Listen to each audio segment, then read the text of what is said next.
Hey everyone again, let's talk about discussion board assignments for our online classes. So we put as much as possible the online discussions. With larger classes we may not because it's more difficult to monitor. But what I thought I'd do is talk to you a little bit about what are the expectations in regards to what we're looking for with discussion board questions. So the discussion topic, or what we're asking you to think and then talk about, will depend on the chapter. Sometimes we'll use read this article and tell me what you think, watch this video, give us a reflection. Sometimes it will say talk about the content, give us a reflection, etc. So what we're trying to do is think about a kind of discussion that we might have in class, is to sort of foster the idea that you're sharing perspectives. One of the things that makes it difficult with online classes is that you're really only getting my perspective. And if you've ever taken a face-to-face class with me, you'll know that I try and get y'all not only to work in groups or work in pairs, but also ask you to tell me, what does that mean? Because we have varying perspectives.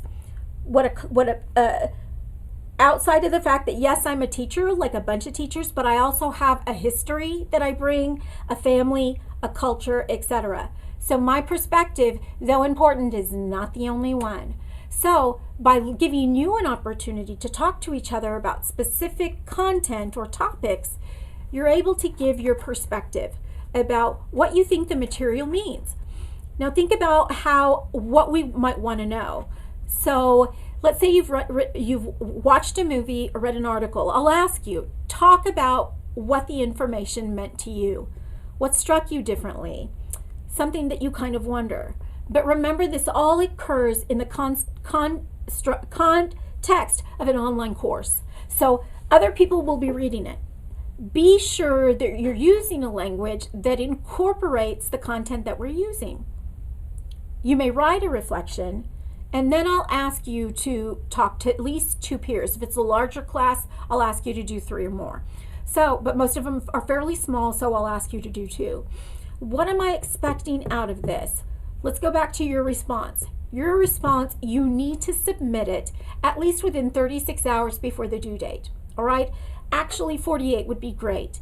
It gives your peers an opportunity to read and look and think before the day of the due date. So if you have an assignment or you have a posting that no one has responded to, I'm going to look to see when you made that post, and it will be reflected in your grade. As well as, it's important to note that when you've posted something and there are multiple people in the class, you've submitted it in an appropriate time frame, and no one responds. I think it's important for you to consider the content that you're providing.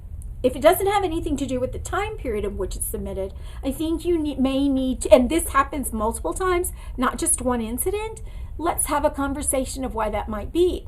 It can be that it's written in a way that people are having a difficulty connecting to it. Sometimes when people are mean, they don't want to respond to it. Or are we able to relay the information in a way in a conversation that people can connect?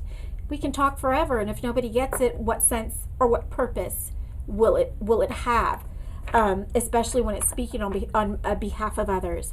You don't have to agree with everything your classmates say, but you don't have to be ugly. Rather, I think it's important to have the kind of discussion that we would have in class, where you were supportive with each other, that you were able to share that information, but what would this information, or how might your answer change if you had this perspective?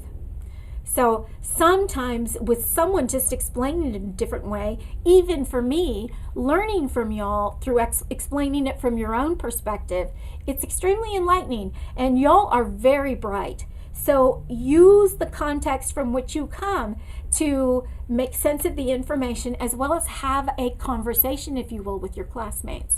And sometimes that may require having multiple so it may require multiple responses. So what I'm saying is if you put information, the original post, the person who wrote it, you can always go back and say something as if you would on Facebook, and then someone else can respond as well. So by simply going in and just seeing your post, 2 others, and if there was a response that nobody answered to, know that it's important to see this more as a discussion. So I think that some of this, just having the conversation will help, and to kind of know what the expectations are. And what I'd like to show you is the rubric that we use to look at your discussion. Okay, so let's go look at that. So what you're seeing then is the rubric discussion. What does it actually have to include to get full points?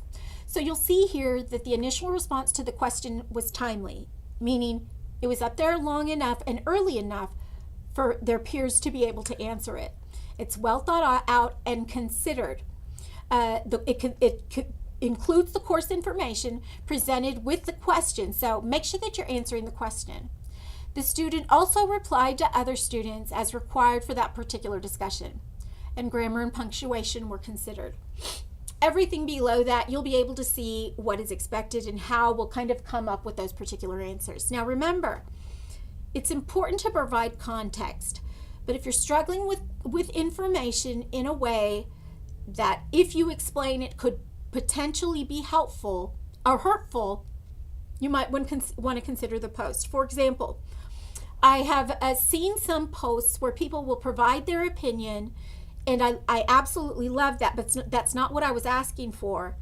And unintentionally, because we don't see each other's face in the classroom, could have hurt the people in class who've read it. That happens so very rare, but what I'm asking you to do is to consider the discussion.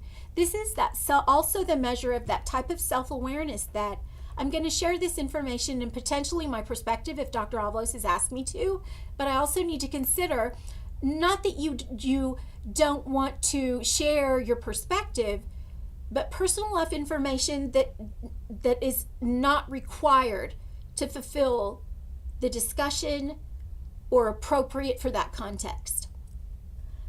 As many of you who have probably had communication over email or Facebook, it's difficult to tell what a person's demeanor might look like.